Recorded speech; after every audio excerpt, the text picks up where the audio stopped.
Have you ever wanted to discover what's missing in your life? Metaphysics is available to all and is part of your life even if you don't know it.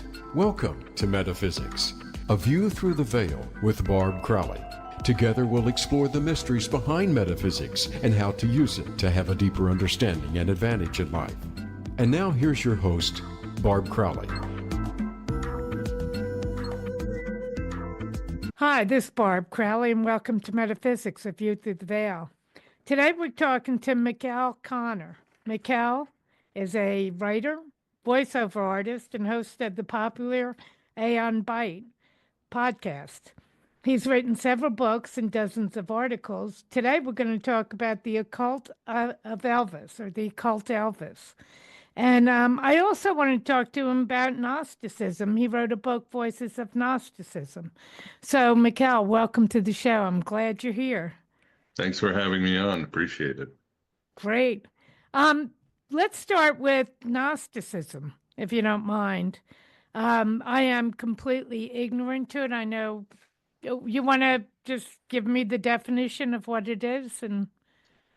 Yeah, the short definition is an ancient way of inner knowing, a movement that came out, or most scholars believe came out during Christian times, although I would argue it's earlier, came out of Egypt. I would say it's a descendant of the Egyptian mystics and claims basically that we are in some sort of simulation. We've forgotten our heavenly origins. We share the essence of this unknown God or supreme consciousness, and we are, you might say, trapped here. Some say it's voluntary, but we all have the divine spark that we share with this supreme consciousness, and we are being sometimes fed or trapped by these higher beings, these celestial, maybe fallen angels. The Gnostics called them the archons, headed by a being called the demiurge, who they often associated with the God of the Hebrew Bible or the Old Testament. And thus our purpose is to awaken to our divine origins and in turn help break down the simulation and heal the universe.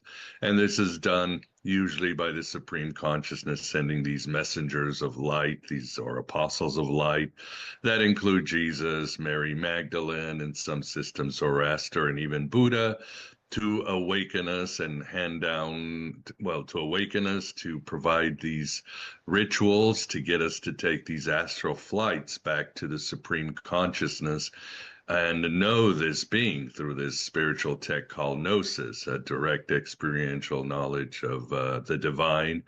And again, once we are awakened, we can break things down and escape this universe and heal this universe at the same time.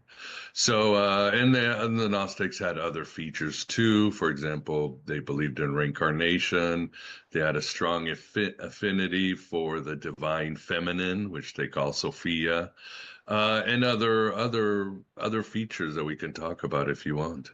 I'd love to. I'm fascinated by this subject, to be honest. Let me ask you something right at the beginning. Any chance that we are another race's AI? That in other words, they created robots or that kind of thing, but in AI. And because I'm told biologically we are more bacteria than we are human cells. So I wondered if we were another species AI that actually got taken over by bacteria and they just kind of abandoned the whole thing. One reason is we seem to have gotten more stupid over time. And it's like, well, we're the AI and they abandoned us, abandoned the experiment. And then as they pulled away, we slowly dissolved into stupidity because we weren't connected any longer. And that is bacterial possible. just took over and ended up what maybe was a mechanical's now a body, because bacteria took it over and built a bacterial entity. Certainly possible. Certainly Yeah. possible. The Gnostics believed that this evil software, as it was installed in each one of us, they called it the counterfeit spirit, and this would take over and create this false self that doesn't want the bigger answers in life, that chooses material delights over metaphysical insights and all that. Hmm. So it's certainly possible. Again, these beings that control us will do anything to keep us trapped in, some call it a simulation, a prison planet, the Matrix, Hmm. whatever you want to call it, But why? because they feed off of us. We, in the Gnostic mythology, we are sparks of the divine God. So these beings, in order to sustain this illusion, which is their playground, their very food, they need to keep us trapped because they feed off of our divine spark, our essence, and that's what sustains the universe. So that's why they have to keep us asleep. Hmm. And then we can maintain energy through the divine, from the divine. Well, we have the shard of infinity within us, but it belongs somewhere else, and it is not meant to be trapped. That's the whole point. I mean, in some Gnostic systems, yeah, the simulation must be destroyed so we go back. In others, kinder Gnostic groups, they said, no, this is just we did it to ourselves. This is a cosmic gym. We came down, forgot who we are, and we're gonna play this video game, this digital video game, until it's time for us to go back. Is there anybody trying to pull us back behind, besides us? Besides, hopefully, we get it and crawl out of the hole. Just us and the archons, and again, the beings like Jesus and others will Hmm. come down to awaken us and show us our own Christ-like nature. As one Gnostic gospel says, the Gospel of Philip, you saw Christ, you became Christ. The Gnostics believe that the resurrection doesn't happen after we're dead, it happens now. We're meant to access our own Christ consciousness and help others wake up and, relieve suffering and bring about healing to the world. Hmm. This is kind of in the United States anyway, it has become almost without using the word Gnosticism, it's become almost the religion of the spiritual. That we're probably in a simulation. We're trying to wake up the God part of us to get back to the divine, all of that. So it is a Gnosticism, but nobody uses that word or uses the organized belief of Gnosticism. Yeah, well, that's because it was suppressed so much. I mean, the Gnostics were persecuted. Again, you can read the Da Vinci Code and other Hmm. texts that shows this sort of thinking was just too radical for the rising church because it was sort of anarchist. It Hmm. stressed the power of the individual to find their own salvation or awakening. And the idea of a simulation wasn't very popular, has never been very popular in Western culture. In the East, they don't have a problem. But in Right. the West, it's like this is the universe, God made it, it's Yeah. perfect, it's the Yeah. way it is, and only through science has in the last whatever 100 years, especially with quantum physics, the idea of a simulation really become scientifically proper and logical. But that's what the Gnostics were saying 2,000 years ago, and they were punished Hmm. for it. Right. Was it just no way to own the power? I mean, That's it. yeah, that's a lot of churches are, we got the Yeah. power. Yeah. So no way Yeah. to own the power. Yeah. Exactly. The Gnostics would say that all the churches were under the thrall of the demiurge and his archons. There are all these systems, churches, politics, even societies, all there to keep us from asking the big questions and poking too far and straying off the path of the herd mentality. Hmm.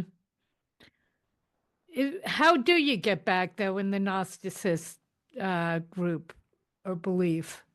Well, these messengers of light bring rituals that allow us, there's a philosophical point, reading the texts and doing Hmm. the exercises, but then there's the experience. The Gnostics were a very experiential movement. They believed that they were very shamanistic. Again, they came from sort of these Egyptian mystery religions. So it was all about doing these ecstatic rituals that expanded your consciousness and often allowed you to take these astral flights through the world. And that's very Egyptian, except the Yeah. Gnostics believed in it when you were alive. But with the Egyptians, when you're dead, you travel, you try to avoid the great serpent. Ra takes you to the other side. That's what the Gnostics thought. We can take these astral flights beyond the universe, make contact with this conscious God, and even gain more power and awareness and bring them down. So it was a very experiential, ecstatic, belief system, but they always said that's probably what frustrates people about Gnosticism. They always said, whatever works for you works for you. Some Gnostics thought that they would do entheogens. Others thought, well, we're going to try sex magic. Others thought, we're just going to do contemplation. That's all we need. And we're going to do these rituals and adjust them. And different groups or lodges would try different religious experiments to change their way of thinking. As I like to say, and has been pointed out by scholars, Gnosticism is not a religion, but it's a metaphysical orientation or a spiritual modality, like shamanism. Hmm. Shamanism exists in all cultures, whether it's Mongolian, Peruvian, Buddhism. It exists everywhere, but there's no actual religion of shamanism. It attaches itself and tries to provide its solutions, healing, traveling to the spirit world, all that. The Gnostics were very much like that, but again, couched in a more Egyptian and later Christian, Jewish, Muslim idea or manifestation. But honestly, I don't find very many enlightened folks, anywhere in the world. So is anybody getting to that level? Is anybody getting down? Very few, Am I very missing few. them? Yeah. No. It's the Am I same with missing? Buddhism. Only a few people get Buddha nature. Yeah. And in the Gnosticism, only a few people get Christ nature. But again, they believed in reincarnation. So hopefully we do the best we can in this life. And then Yeah. in the next vibration or manifestation or reincarnation, we do a little bit more. And hopefully we can recall our past lives and get that power to again break down, see through the veil and journey to better places. Right. But again, I don't see anybody who's, No, no. accomplished much of this. Yeah. No, they're very powerful. The archons and the demiurge are very powerful. They rule the universe. They're like, Yeah. you can associate them with the fallen angels, the Hmm. Nephilim, other beings that basically are much more powerful than us. Well, they make us think they're much more powerful than us, and Right. we've forgotten they make us worship them. But in reality, we have the true power, but few people want to access that. Right. Now, here's the thing, too. How come the fallen angel seems to be more powerful than God? That's the big question, right? That's Yeah. what people were wondering Yeah. thousands of years ago. How did Yeah. these angels come down to earth and were able to get into all these shenanigans? Obviously, if you read the book of Enoch and some of the others, yeah, eventually God sends other angels and traps them, puts them under a mountain or a void and all that. But the Gnostics were like, no, we think they're still around. We look at humanity, we look at this universe of pain and suffering and all that. No, we think they're still under control, and maybe there is a higher God even beyond this God of the Old Mm. Testament that really has all the knowledge that we've forgotten about, and therefore they're controlling. And they would say the same thing about the Olympians or other gods. They would say, no, these managerial gods have botched things up. We need to go even higher. We need to go to the true CEO of the universe that Yeah. nobody Yeah. knows about. The hierarchy, always the hierarchy. Yeah. Right, right, right. When you talk to people who've had near-death experiences, they all pretty much say the same thing. They go to this world of joy. basically, Mhm. of pure love. Now, if when we shed our bodies, if we go there, or we're stepping out of the simulation, why would we ever come back? Are we just owned by another being? Why would we ever come back? Well, I think a lot of it has to do that once you experience this joy and this bliss, as a human, you're also going to experience amazing empathy and love. So Mhm. it just makes sense, why don't I come back and help others? Yeah, I'm going to suffer. I'm going to get my butt kicked. I'm going Mhm. to die many lives, but I want somebody to experience what I experienced. So the Gnostics were kind of like Christian bodhisattvas. They believed, okay, let's go down and help others wake up. Let's get all of humanity to wake Mhm. up. No matter how long it takes, it's just it's the right thing to do, the nice thing to do, the Right. compassionate thing, the Right. Christ-like thing to do. Right. Again, I don't see many of them. Well, we gotta keep trying. That's our nature, Yeah, right? yeah.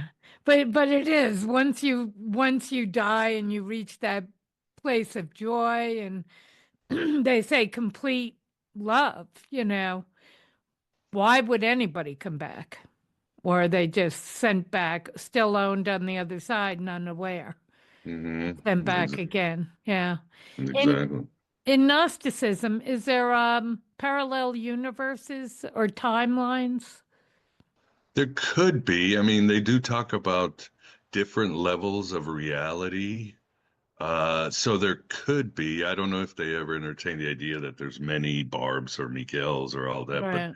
the universe was a very layered Mm-hmm. existence, down, up, everywhere, and there were different. And they talked about aeonic time, which was a different sort of time that we couldn't comprehend. So Right. I'm sure today they would, and many modern many other figures that were influenced by Gnosticism, like Philip K. Dick and so forth, of course, talk about timelines and all that in their Mm-hmm. science fiction. Yeah, yeah. Yeah, Gnosticism is it's a fascinating subject, but in a way it's as much hierarchy as Catholic, you know? Hmm. But So, you decide how high or low. Nobody else is going to make that decision right, for right. you. You're Yeah. on your own. And then I assume you can talk to God directly, unlike Catholicism, that makes you go to a priest, have an If you choose, yeah. intermediary. Yeah. Yeah, if you, it's your choice. Some Gnostics would go to Catholic Church because they thought I liked the Mass, I liked the whole idea of prayer, but again, it was their choice. And some said, no, I want to do this on my own through contemplation or Hmm. other features. So it's always your choice. As Jung said, it's your salvation, nobody else's. Right. And again, I don't see many people even coming close. One thing about the Catholics, so you got to give them, they can do ceremony and pomp and ceremony and outfits, and they really do that well. So I've got to give them that. So I take it that you are Gnostic. So what is Yeah. your practice for trying to break through? Well, I have my own personal ways of doing. Meditation is very useful. Contemplation, certain rituals to certain gods that I am attracted to. Hmm. I like the Jungian approach, dream therapy, active imagination. This works for me. Again, I don't know if it Right. works for anybody else. When I can, I do enjoy doing ayahuasca ceremonies with a Hmm. shaman. It helps me get out of my body and so forth. And Right. sometimes a lot of simple trauma recovery is a big thing. I think our trauma keeps us down from past lives, from our childhood, and facing Yeah. that trauma and relieving that opens channels of communication and gets us back to our original source and mission. So I do the I Ching too. Divination helps Hmm. understand what's going on within me and outside of me. It helps me place myself in the world and what actions I need to do to further wake up. So those are the things that have worked for me. Right. How do you face your traumas? Especially past life as well as this life. Well, observation is one of them. First, you have to understand, it's like they say in Alcoholics Anonymous, first you have to understand you got a problem before you ever Hmm. decided, and most of us suppress our trauma because it's painful. So first, meditation, contemplation, therapy, understanding that it's there, observing it, having compassion for those that were the cause of trauma and the person that was traumatized, and then sort of having a dialogue with that, understanding the big picture and why it happened, and forgiveness. Big time forgiveness is a great release, especially when you're contemplating these things. So those are the things that certainly worked for me. Right. You know, every lifetime we have a certain amount of trauma, quite a bit, I think. Quite a bit, yeah. The Yeah. Buddhist said just being born is traumatic. We're wonderful in that little pool of, Right, inside floating our around mother. in And there. it's like, Yeah. oh my God, we got the rod. I'm hungry. I know. What's going What's on? happening? It's going to throw me out. Yeah. Oh, it was so Yeah. much happier back there. Right. But when we have when we take trauma in from other lifetimes, wouldn't that just layer and layer and layer and layer so many that we could never deal with them? By the third lifetime, all we're doing is trying to clean up the other two. Wouldn't we become so mired in it that we're not functional at all? And maybe that's it. Maybe that's where we're at. Well, you would, yeah. I mean, that's an argument. You would assume that, but once you're also gaining wisdom too through the good things you've done and what you've learned. So that should be able to overtake and take care of it. As somebody once said, yeah, if the farther I walk away from God, it seems like a distance, but God is always right behind me. All I need to do is turn around and face the truth, and it's all there. And it can be worked almost instantaneously. I mean, you see that the Buddha suddenly awoke. Jesus was in the desert for 40 days, and he was like, oh my God, I really got challenged by Satan, and but now I got it. So yeah. Again, we don't want to get trapped in time and space, right? They are illusions. That's the key. Once we can go above time and space, we can everything happens in one, and we can deal with everything at once. Again, the near-death experience people say that as we shed the body, we are there. Yeah. So why work at it this hard here? Because sooner we're all going to die, so are we all going there? Right. Yeah. And do you think, or did the Gnostics think there's any cleanup between the lives?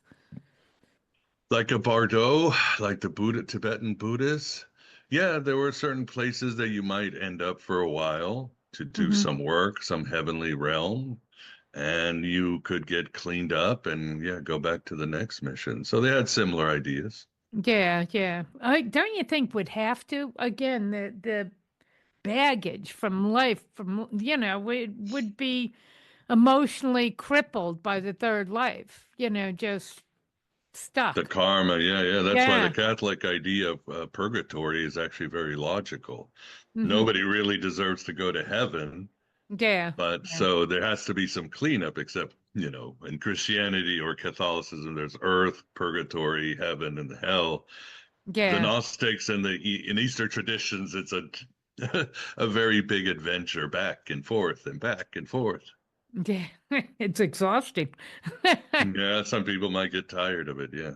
Well, that's it, and is it our choice to come back and, back and forth? How much choice do we really have? Certainly not a lot here, I don't think. Well, some people might miss having a nice cup of coffee or going for a walk. There are some good things, right? Yeah. Petting our dogs and cats, falling in love. It's like, maybe it wasn't so bad, and I want to experience these things again, just one more time. Yeah. Let me get a body for a cup of coffee. Oh, I don't know.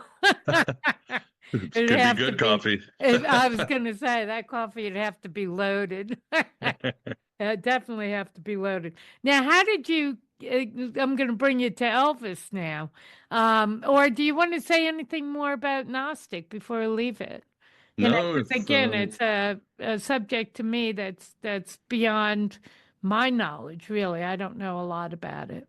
Yeah, if you want to, for your listeners or for yourself, if you want to get a good like fiction idea of Gnosticism that shows you the mythology and the Yeah. mechanics and go watch The Matrix, go watch The Truman Show. Those Hmm. movies are very, very Gnostic, blow by Yeah. blow, and you'll get a good sense of what the What it mythology and is. Yeah. theology is. Yeah. Right. And then you wrote about it too. You have a book out there about it too, Voices of Gnosticism. Mhm. Yeah. And that's available now, Yeah, Amazon? yeah, yeah. Yeah. Anyway, yeah. Okay, good. So now tell me about Elvis. How'd you get to Elvis? That Yes, had to be an journey, shaman journey somewhere. it was actually. Yeah, Yeah, yeah. yeah, Speaking of apostles of light, messengers of light, it was yeah. as John Lennon said, life is what happens when you're busy making other plans. And I was making Yeah. a lot of plans, and I was never an Elvis fan. I Mm-hmm. don't consider myself one. I think he considers more of a friend, but I was always a Beatles guy. And Yeah. suddenly these visions and synchronicities and gut feelings about 2.5 years ago came over me, and this voice started talking to me, and it was Elvis and saying, there's a part of me, there's a dimension of me that the world has forgotten, that the world doesn't know about. And it's time for the world to know this. And this information is readily available in biographies, newspapers, and it comes from very lauded sources you can trust. People like Priscilla and bodyguards and family members about Elvis's mystical side. And I took this mission and started writing this book without knowing much about Elvis, and the book sort of just came out from me. I guess you could say it was channeled. I was Yeah, wondering, were you channeling Elvis, do you I, think? I That he think so. wanted Or his story he out? channeled me. Yeah, he Yeah. channeled me. Yeah. Not sure who's driving, huh? Right, right. Well, Yeah. yeah. So, like I say, I became quantum entangled with Elvis. I became him. He became me, and I took on this mission. And this book took me a few months to write, and got it with a good publisher, the good people at Inner Traditions, and Hmm.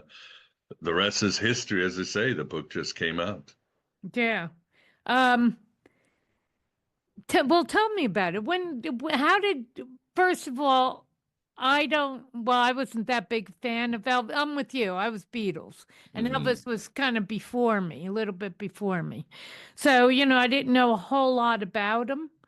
So, but I don't remember ever hearing anything about Elvis and occult. I heard Well, Elvis and that's drugs is what I heard.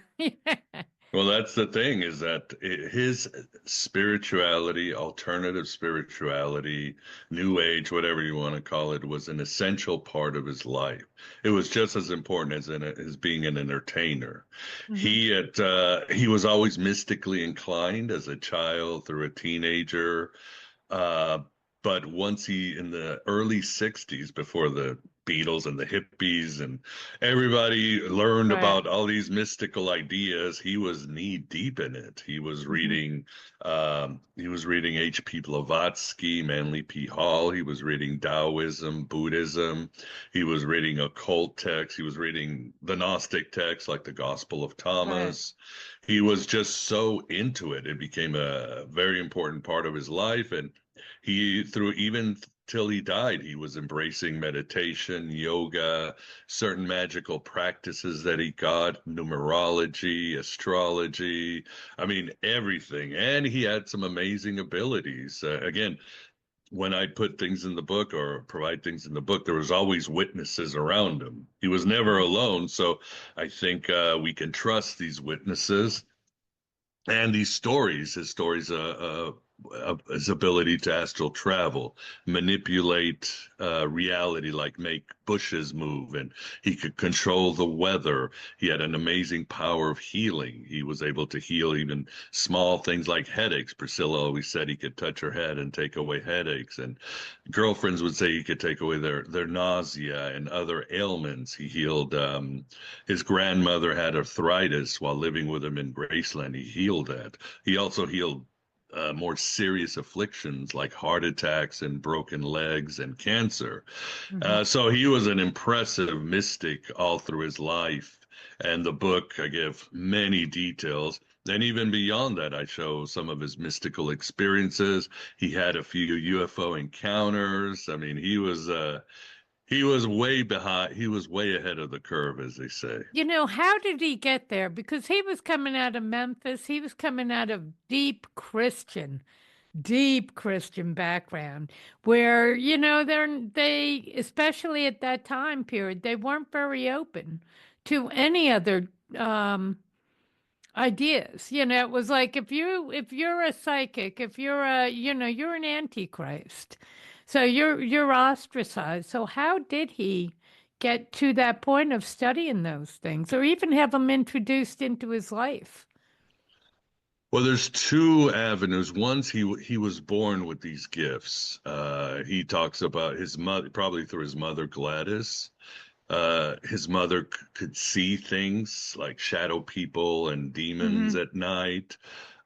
She had a very powerful sense of premonition because he was raised as a Pentecostal. The idea of altered states of mind and healing was natural, and so forth. And even Elvis talks about he had to keep his mouth shut because he was worried. If you talked about this in Tupelo, Mississippi, and later in Memphis, Right. it was dangerous. So his mother even used to like wash his mouth out if he ever said, "Oh, I'm having visions or hearing voices in my head." So that was kept a secret. And he was always a very curious child because he was born. There were things that happened when he was born. He lost his twin at birth, Jesse. They lived in poverty. He went through a lot of abuse from his mother and different. She was very possessive. She was very, very possessive. She was abusive. All these things Was sort she of made Elvis. mentally ill? Well, you might want to call that today. Yeah, but again, it's hard when you're a mystic. It's hard to understand. But yeah, she was when Elvis lost his twin, she became very possessive and made him like the proxy husband. And that did a lot of damage to Elvis. So all these things, losing his twin and his mother Did and he growing up in lose the poverty. twin before birth or after? I don't know the story of him losing the twin. Yeah, his twin Jesse was born stillborn. Okay. And then 35 minutes, Elvis came out. Oh, okay. So it That's was right long, huh? Yeah. And that was devastating and changed because it's called the twinless survivor. When twins who lose their twins at birth, they're already connected. We know the stories, but this one, you are born with survivor's guilt. You wonder, why did we have the same birth and I made it and he didn't make it? Right. And you start asking the bigger questions of life. You start, well, you know, your answer. Elvis kept asking this question like, why did I lose my twin? Why were we born in poverty? If we'd been rich, might have saved Jesse. Why was I born in poverty and all of a sudden I'm the biggest rock star in the world? I don't even know how to read music. And these things were always driving Elvis to ask the bigger questions, plus his natural abilities kind of sort of led him away from evangelical Christianity to alternative spirituality. And even when he was a kid, again, he did healing abilities, the voices in his head. By the time he was in the army in the late 50s, he believed in reincarnation. He thought eternal damnation made no sense. He was picking up books like Khalil Gibran's The Prophet for inspiration. But then in the early 60s, when he became really disillusioned, or his mother died in 58, in the early 60s, he became disillusioned with the emptiness of fame and all that money. And then he went really into exploring the big questions of life, what's behind the veil, what's my purpose in life. And then he got into all these new age occult practices and beliefs. Was he taken advantage of with that? Because, you know, there's a lot of charlatans out there. I don't think spiritually he ever did. He always he didn't hide it, but he didn't broadcast it. So not really. I mean, he had a lot of money and he was always into philanthropy and charity and all that, but not when it comes to that. I mean, for example, there's stories that he when he was in LA, he hated Scientology and he avoided them. They wanted his money, but he was like, they are godless, and I'm Yeah. not. So he didn't know how to put his boundaries down, at least when it came to religion. I'm sure in other aspects of life, obviously, people took a lot of advantage of him, skimmed off the top, stole money, Right. so forth. Yeah, that Yeah. happens when you're a multi-millionaire rock star. That's what I heard. I Yeah, haven't yeah, yeah. experienced that myself, but that's what I heard. But when did he had ET encounters, and how early did they start, and what were some of those stories? Yeah, those happened in the 60s. He was a voracious reader, Mm-hmm. as he almost had a scholarly mind. Whenever he would travel, he always had a group of workers with 200 books on the occult, whether it was Vegas or LA doing a movie and all that. So ufology became a huge interest with him. He read like von Right. Daniken's The Chariot of the Gods. He thought the Book of Enoch might be talking about aliens. Same with in the Old Testament, Ezekiel and the wheels. He thought maybe Mm-hmm. there were spaceships. He believed some aliens were stopping us from destroying ourselves. He thought, well, maybe we were seeded from a higher race. He was speculating. I don't think he ever Right. like settled on it, but he thought all of these theories were very fascinating. And he had three. One was when he was traveling from Memphis to LA, he didn't like to fly at one point, and so he had Mm-hmm. these giant motorhomes, this convo Yeah. to Yeah. travel, and he and his bodyguards and friends saw these lights moving across the sky in shapes and speeds that couldn't be experimental craft or USA Army Mm-hmm. units. And they just stared and they were like, "Oh my God, these are aliens or UFOs all over the sky." The other one happened at his Bel Air home in LA. He was out with a friend or with his bodyguard Sonny West, just enjoying the night, and this light flooded the place.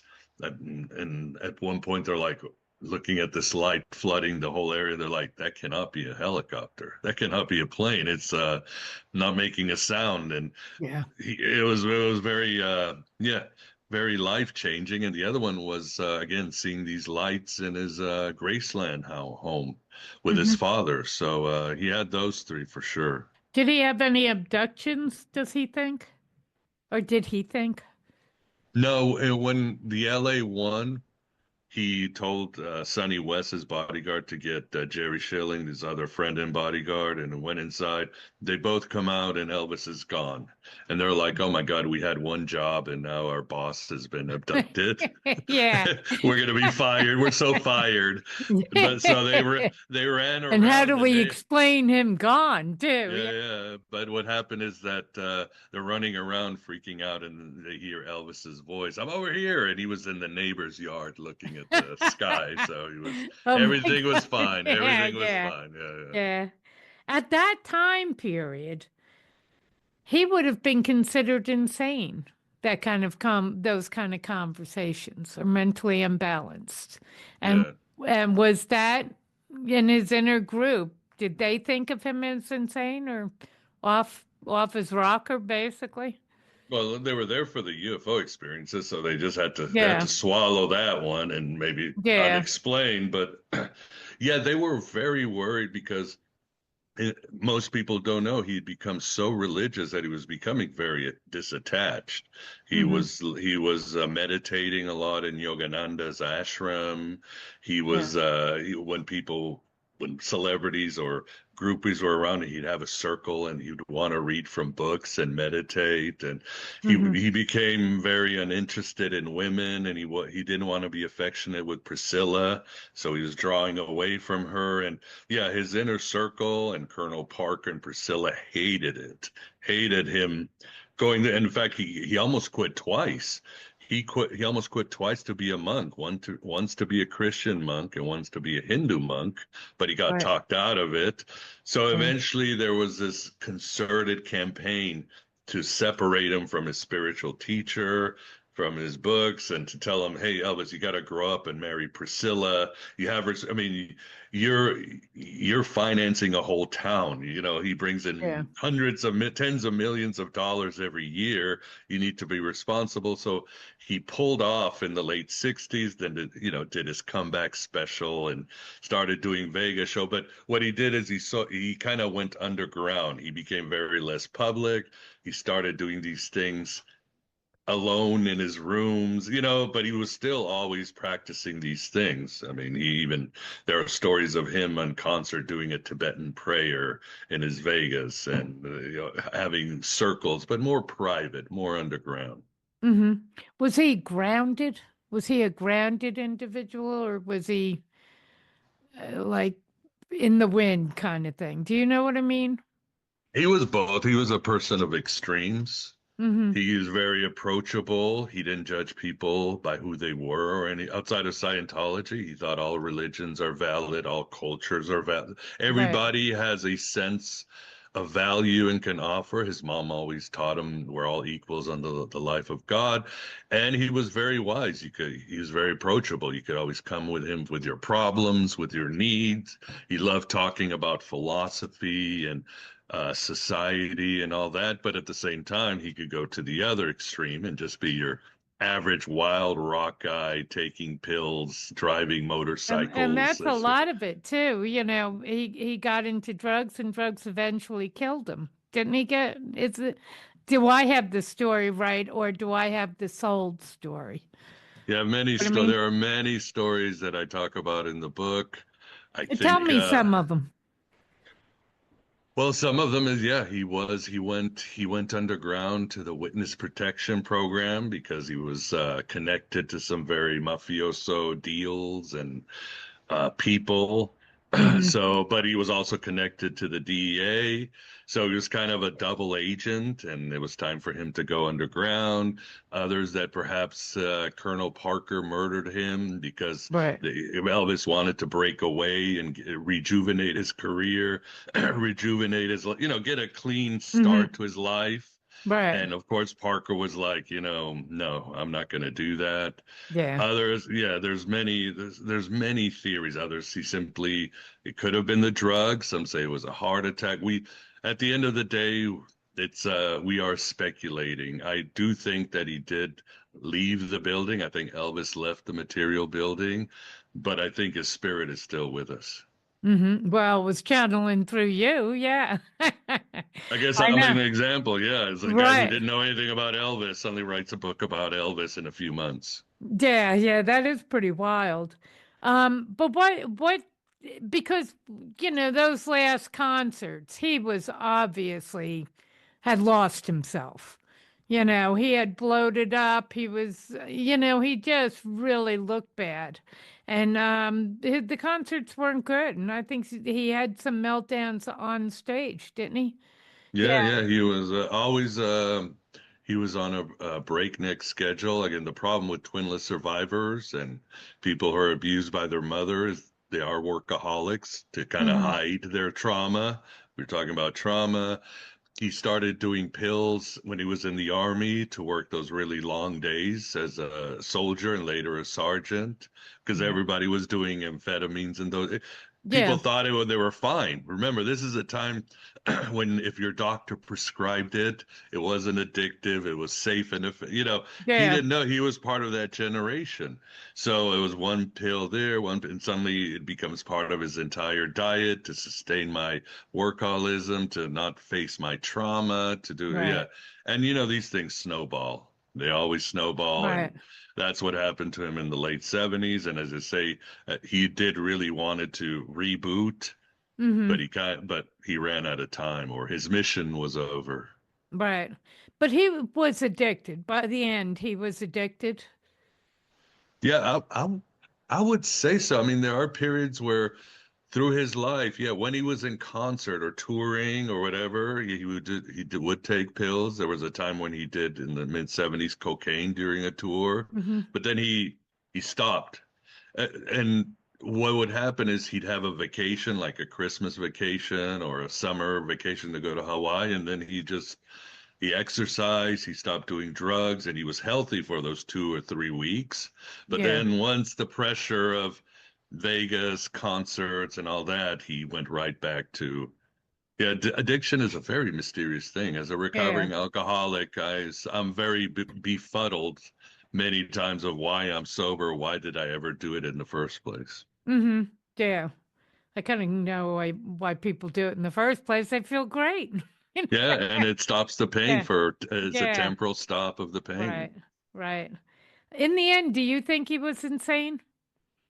No, no, no, I don't think so. I think he was a mystic. He was a seeker. As I say, he was always looking for the bigger questions of life. He wanted Mm-hmm. to know why Jesse died, why he was poor, why his mother died. He always wanted to interact with God. He really thought, maybe with all my money and power, I can be like an ascended master or an enlightened person like Jesus. But he was very humble. He's like, until I'm called, I'm going to keep learning, but I do want to know what's on the other side of the simulation or the veil. I Right. do want the bigger questions in life, and he was always a seeker. So I guess in our society, that's deemed insane, right, by the majority. Yeah, and I deal with mediums and psychics and all of that, and I have to say that I thought Elvis was a little off.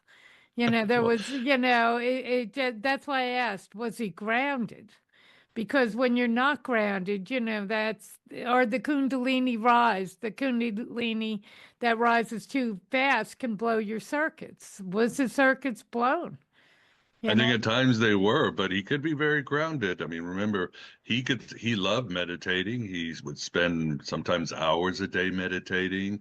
Hmm. He was known to just go outside, like in Graceland or LA, and just stare at the sky for hours at a time. He was an introvert, Yeah, and he was also a very nervous person. So him being a rock star was very hard on him. His preferred mode was just silence and, contemplation of the world. So it was this world of extremes that he lived in because of the job he was in, yeah, yeah. so it was he was all over the place, but I would say he was pretty grounded. But again, not dealing with your trauma, the pressures of being the biggest rock star in the world, all that eventually was just too much. I don't know how any of us could hold that on our shoulders. Right. But he did withdraw from the spotlight. I'd say in the last 10 years. Am I wrong on that?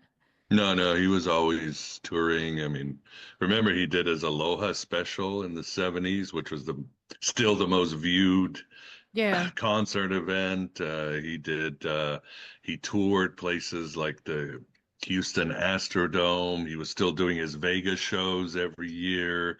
He's doing some movies, documentaries. No, he was always, See, I he thought was there. he did all of that, and then I thought he kind of disappeared for a while, and then some of them were comeback concerts. Well, he went after he got back from the army, he went to do movies. Hmm. And because the money was so good, he was one of the biggest box office Right. stars in the Right. 60s. He got paid Yeah. millions of dollars. So he kind of retired from being a rock star. He would do like these goofy soundtracks. He loved Yeah. doing gospel song albums and all that. But so, Right. yeah, for about 8, 9 years, he didn't do live shows. He Right. wasn't a rock. It was only in '68 with his comeback special and going back to Vegas that he came back as, again, the old rock star, edgy Elvis. And then there was competition. He felt edged out, I thought. And again, I wasn't a big fan, so I thought he felt edged out by the Beatles, the Rolling Stones, like a has been to a certain point, and came To back us, with yeah, that. in the music industry, you could say. I mean, his albums still sold millions. He still had a Right. rabid followers. But yeah, he was more focused on the movies than he was on the rock star. And yes, Right. the And music '60s came. seems to go into a different direction than his kind of music. Also, didn't he go to Nixon? Go see Nixon at one point about the 60 demonstrations. What was that about? Yeah, he felt that the country was collapsing. Hmm. He was injured by the death of Martin Luther King Jr. John F. Right. Kennedy, Robert F. Kennedy, all Right. the Vietnam. He was never a fan of the draft because he had Mhm. been drafted and he had a cousin that went to the Korean War and came back broken. But he's Yeah. still, being a veteran, he still admired. So all these tensions really bothered Yeah, him. he And had a again, lot of he had a lot of opposite sides in him, basically. right, right. And he had this weird thing. And well, it's not weird. I mean, that's what many in his generation thought, that doctor prescribed drugs were fine, Mhm. pharmaceuticals were fine. We know better now because Let we've me been tell you, I'm around. from that generation. We knew then. I mean, when He, you got Quaaludes and you're partying your brains out, you know that this is, not maybe the way it was supposed to be prescribed. And yeah, Black Beauties, which were just straight speed, some of the best speed, but they he were didn't know addictive. that. Yeah, Yeah. because he thought that, again, the pills were for his workaholism and his Hmm. health. I don't think he ever really cared about the feeling because he didn't drink. He tried pot once with Priscilla and it didn't do anything for him. He Right. did acid with Priscilla and he was like, well, this was fun, but whatever. Right. So he thought that all these prescription drugs were fine, but he thought that the street drugs were evil and were Hmm. destroying our Let me culture tell and you, all that. Black Beauty and Quaaludes, they were prescription drugs. Well, I think Quaaludes were veterinarian prescription, horse tranquilizers. But I might have that wrong. But when I Mhm. had them, they were street drugs. Black Beauties, what we call Black Beauties, they were prescribed. They were diet pills. Oh my God. They were diet pills. But Yeah. what in the end did he get addicted to? The diet pills or because he bloated up, and diet pills, honestly, you wouldn't eat anything. So what was that bloat? What happened? No, so many drugs. He took drugs for to sleep. He took drugs to have energy. He took a few diet drugs. I mean, I have a list, Mm-hmm. In the the book, yeah. drugs that were found in his system, the drugs he did, and it's scary how much he used to do for different things. Again, it just kind of snowballed from the late 50s through Mm-hmm. it just got Right, worse, and right, there were pauses, and then eventually it just took over him. right. And people in that time period had access to a lot of drugs, but they weren't that naive about, how safe these drugs were. Valium, all that. You couldn't go off Valium without really stepping away very slowly. Hmm. And Hmm. like cigarettes, everybody knew, cigarettes weren't good for you, but, everybody did it anyway. Hmm. Same thing. Was he having a lot of, when he was taking in all these drugs, did he still have his ability to heal and his abilities, psychic Hmm. abilities? He did. Oh yeah, yeah, very much. I mean, there's stories in the mid to late seven or before he passed of like his girlfriend Ginger Alden, like they were in Hawaii and he can make clouds move or create force fields, and they were Mhm. still doing meditation and all that. Again, he was very devout till he passed. But he Right. was, as we say, as the song Suspicious Mind says, he was caught in a trap. Yeah, yeah, yeah. Um, And he certainly, based on the stage, some last stage appearances, he certainly did look like a drug addict at that point, that he had lost it to drugs. And he was into the gun culture very heavy. I mean, yeah. And that's contraindicated from you know, what he was preaching or what he believed. Well, Would think, right? no, I mean, as I call him, he's America's shaman. He does represent what it is to be an American and a spiritual American. The Mhm. reason his life was always under threat, even in the 50s. The Right, authorities hated him because of rock and roll was so evil and it was right, upending right. the status And the quo. gyrations of his body was It driving was women horrible. People crazy. hated him. Yeah, Yes, yeah. yes, yes. So, but there were also jealous boyfriends, jealous husbands. There was Mm, always blackmail and death threats throughout his career. So he learned karate when nobody was doing karate in the right. 50s, and he always practiced karate. You can go to YouTube and look at him doing karate. He was by all standards already a deadly weapon with his hands, Wow. but he also carried guns because for protection, because he was always worried, and so he was always advised that your life is in threat.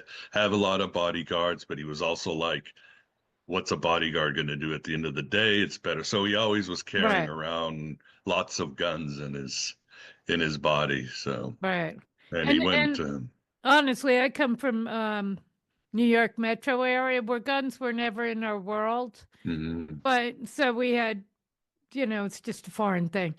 But however, the rest of the United States, guns are a natural thing. They grew Yeah, up yeah, with guns, so yeah. it's a whole different thing. But do you think then it was the drugs that killed him in the end, or is there, you talk about alternative theories to his downfall and, and Yeah. ultimate demise? I give many theories. Again, addiction is a mystery. What Mhm. happened to Elvis is still a mystery because they sped up the autopsy. There were mistakes. It doesn't help, the whole Right. conspiracy thing.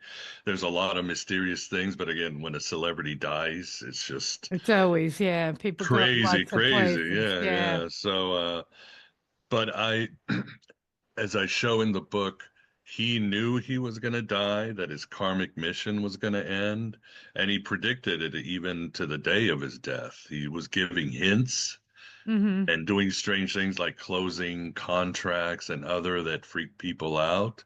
And then 2 days before he passed August 16th. On August 14th, he called his stepbrother, David Stanley, who was working as a bodyguard, and he was there reading all of his books, but he's all sick and bloated, but he's still Right. reading his spirituality books and all that. And he tells David, "Hey, I just want to tell you that on in 2 days I'll be on a higher plane of existence." And his Mhm. brother was like, "Oh yeah, yeah." No, he said, "In 2 days I'm going to be on a different plane." And his brother's like, "Oh no, you got to take this plane to Portland. You got a concert that night." And Yeah. Elvis like Yeah. rolled his eyes Yeah. You're like not getting it. yeah, Yeah. you're not getting it. So just get out here.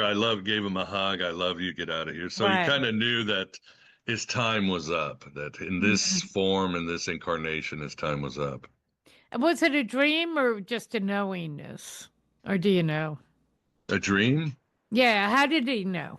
A knowingness. Yeah, yeah. Yeah. Yeah. Huh. Yeah. Yeah, I know he had a dream of right before he died that the country was going to turn into more of a Mad Max world, and he's there with Lisa Marie, his daughter, and they're like running through this dystopian hellscape. And he Hmm. even said, when I go, things are going to change in this country. I don't know if it's prophetic. I don't know if we can say maybe the 80s, the 90s, and what's become of Right. America is not a good thing. Who Yeah. knows? Did he think they were going to change because of him, or that change was going on and that was part of why he was leaving now? I think Vibration because of change. him, yeah. I think, as I say, I think he was the incarnation of the American spirit, the post-war American spirit, Right. and he's what really represented and in many ways held America together, as strange as it sounds. I make my argument in the book, and him leaving was a change of the age, just like when Elvis came right when this country changed, when we came out of the Depression Right. and World War Right. II, and we came into Eisenhower America, and there were satellites and mass media and Soviets and nuclear bombs, and Elvis was there Cold leading this War. Yeah. younger Yeah. leading this new generation to this Hmm. brave new world that is the American empire. Right, right. And it was a breakout time which led to the Beatles kind of breakout time to the 60s. But it led to the 60s, but he didn't seem to be that much of a part of the 60s. He was No, pretty solid 50s.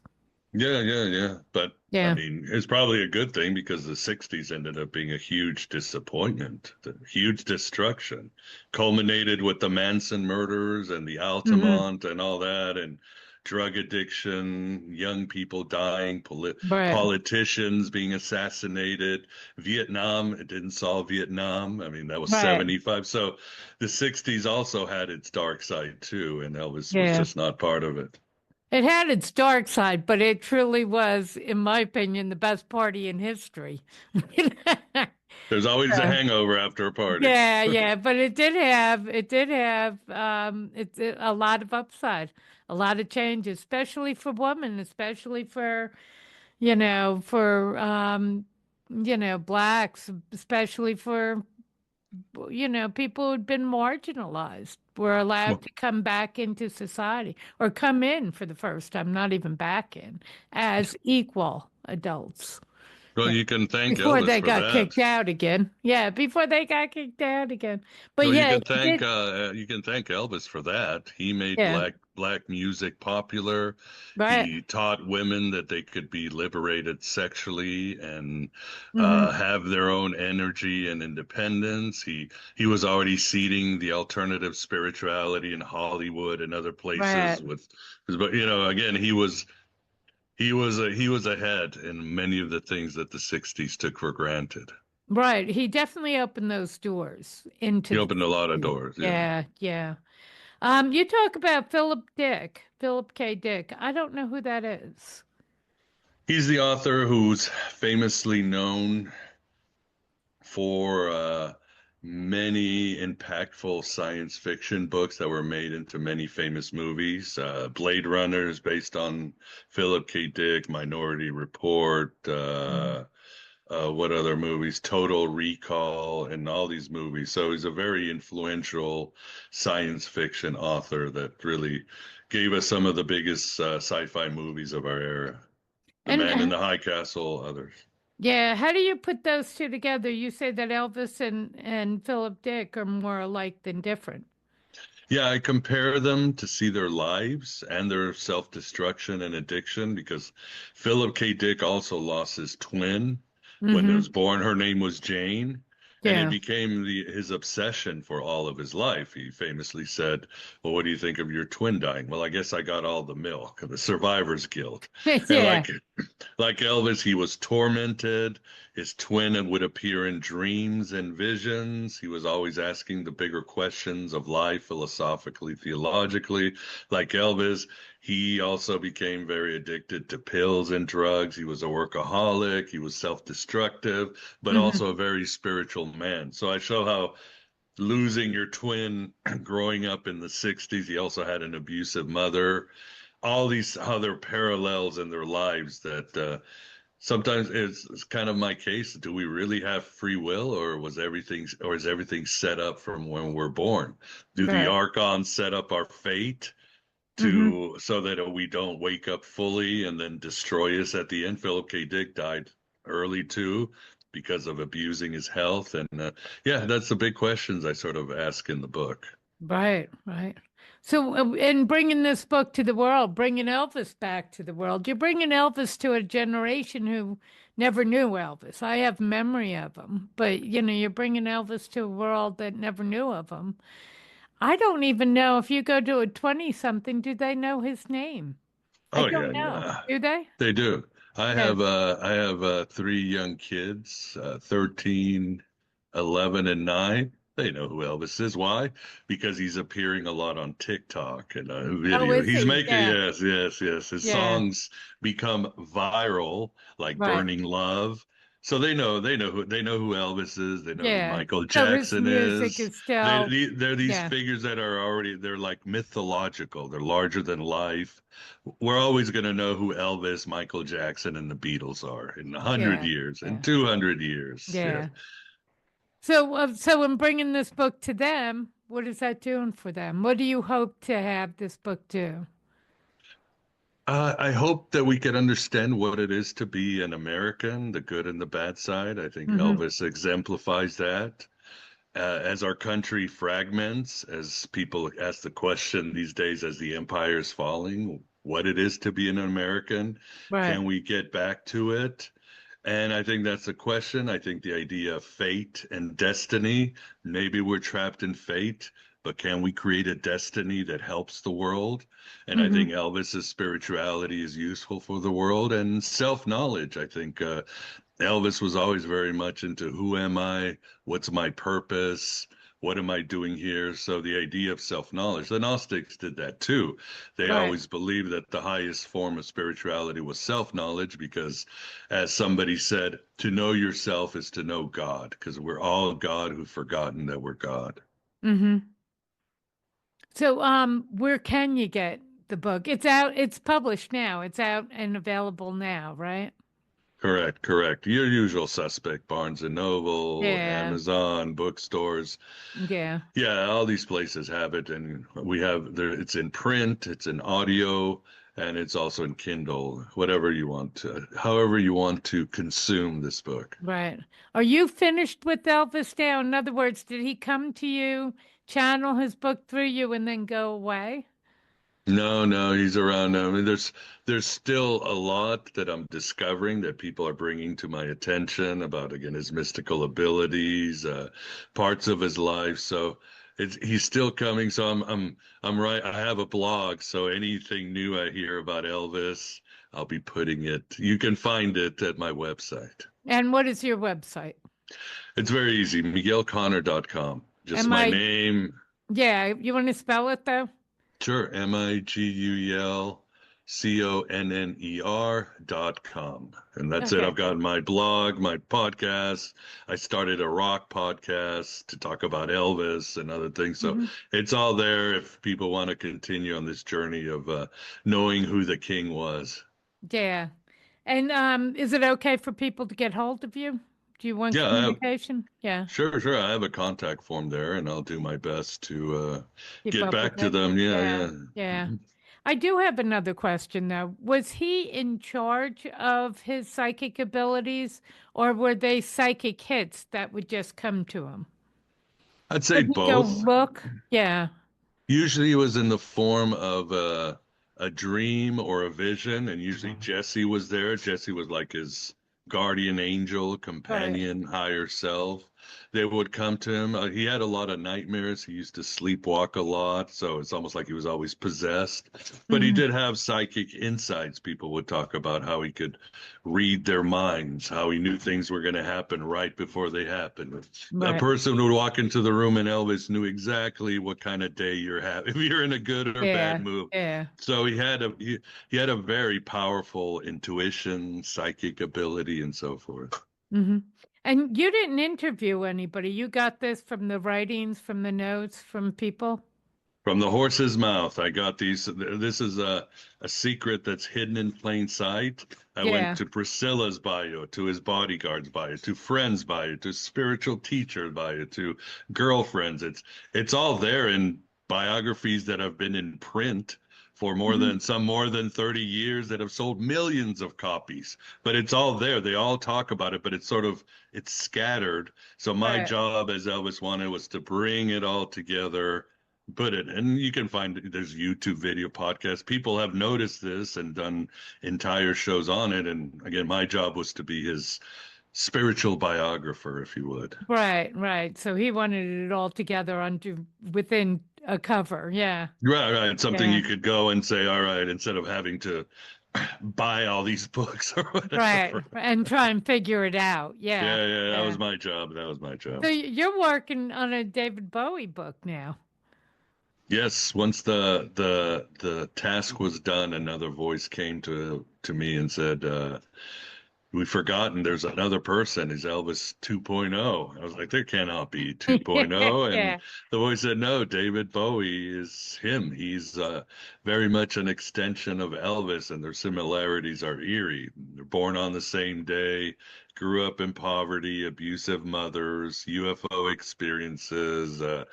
I mean, you start seeing their lives and you realize they are very parallel, and they really work. That is weird. Yeah. Did David Bowie have a lost twin?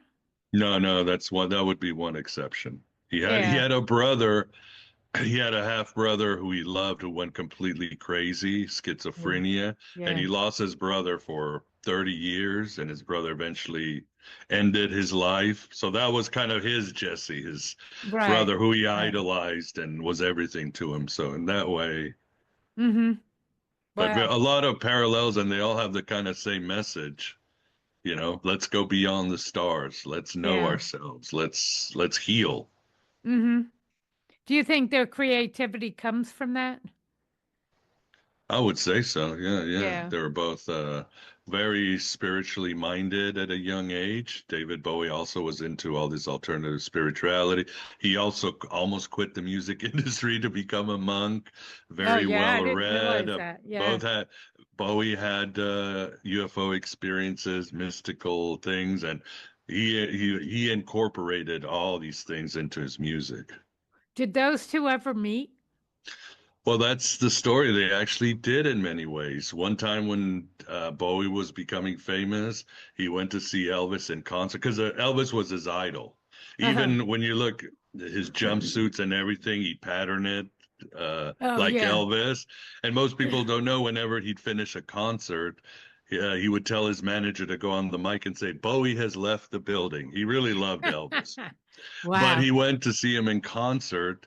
But Bowie came dressed with his, Ziggy Stardust, the red hair and the Right, right, shiny right. thing. Yeah. And he went in, and everybody at Madison Square Garden turned around, like, because he wasn't famous yet in the United States. And Yeah. like, who's Yeah. this? Who's this cat? And Yeah. Elvis got really mad and gave him a dirty look. And Bowie felt so guilty. But then later, when Bowie started becoming famous, Elvis sent him a note before he went to tours, like, "Hey man, good luck with your tour. Mhm. I like what you're doing." And Bowie kept that note till the day he died. Wow. And then there's another time. Most people don't know this story, but Elvis, remember we were talking about he wanted to reboot his career, Yeah. have a new start. In '77, he called up Bowie and said, "Will you produce my next album?" Because he wanted Mhm. Bowie's kind of like funk and good Right, right. music to He to wanted to uh, bridge the 50s and 60s too, I'm yeah, sure. a new Yeah. sound. And he knew Bowie was known as a very good producer beyond being a rock star. Hmm. And Bowie was like, "Oh hell yeah, I'll do it." But Right. he died before they could Yeah. collaborate. So they knew each other. Yeah. That's pretty amazing. And they talk about very different performers, very different entertainers. My God. I don't know. When you look at Elvis doing his Vegas stuff and Bowie doing his jumpsuit, you Yeah. realize they are pretty similar. In fact, there's one concert after Elvis sent Bowie the note, Bowie started doing karate in his shows. Oh, really? He was like, if Elvis can do his Yeah. karate, So I'm he going to was do it too. channeling Elvis quite a bit. Yeah, yeah. He Elvis as a was since a alive. child, Yeah. yeah, since a child, Bowie was like, I want to be Elvis. He gets it. He's Right. got that it quality that you can't describe, Oh, that Elvis magic. owned the world. Elvis owned the world. I mean, he was an amazing performer, but he was beautiful and he was so talented. He really owned the world, and there was no competition till the 60s, No, really. And he seemed to react to that competition not in a good way. no, no. He thought he didn't like the hippies. He hated them. Even though after he met the Beatles, they had a good time, and Elvis was Hmm. like, "Oh, they're good boys." But then he denounced them to Nixon. But then, as fate goes, when John Lennon was in trouble with the FBI and might have been kicked out of the country, Right. Lennon actually called Elvis, is like, "Can you give me some advice?" And Elvis was like, "Yeah, yeah, stop talking about drugs, be very, courteous and, Yeah. nice on your interviews, and they'll leave you alone." And it worked out for Lennon. Well, until 1980, it worked out for Lennon. For a little bit. He held it as long as he could. Yeah, yeah. And then Lennon had to leave the building too, unfortunately. Right. And was the story of a double agent and him working for the government, all of those things. I don't know if it's true. Yeah. He liked badges, and he Elvis thought of himself as a secret agent. He would stop Hmm. people in Memphis who were speeding. He would direct traffic at crashes. He would stop people and say, "Hey, you're speeding. Can I give you an autograph?" don't speed. So Elvis Wow. had this weird thing about power, and I think it's because of the poverty. When Yeah. he grew up so poor, his dad was thrown in prison. He had no rights. Hmm. There was a time he dated a black girl, and the sheriff almost killed him. So Wow. Elvis was always like, I don't want to live. I want power so that I can protect my family and myself. So Right. it came it symbolized or expressed himself in badges and working for the DEA, or he thought he was, and all this Hmm. stuff. I think it was the trauma of childhood is why he loved this stuff. But I don't know. Again, it's still a mystery whether he really worked for the DEA or the government. I don't know. I don't know. Yeah. I can't imagine what it'd do for him, to be honest. You know? Well, I think he liked the fact that if he had badges, he could have more guns and more No, yeah. drugs. The Yeah. cops wouldn't mess with him. I think Right, that right, that's what Priscilla thought. She thought right. it was a power trip. Yeah. Now, in his belief in reincarnation, did he ever go back and look at past lives, his own past lives? Or Not he that never we did know of. that? No. He had a ritual.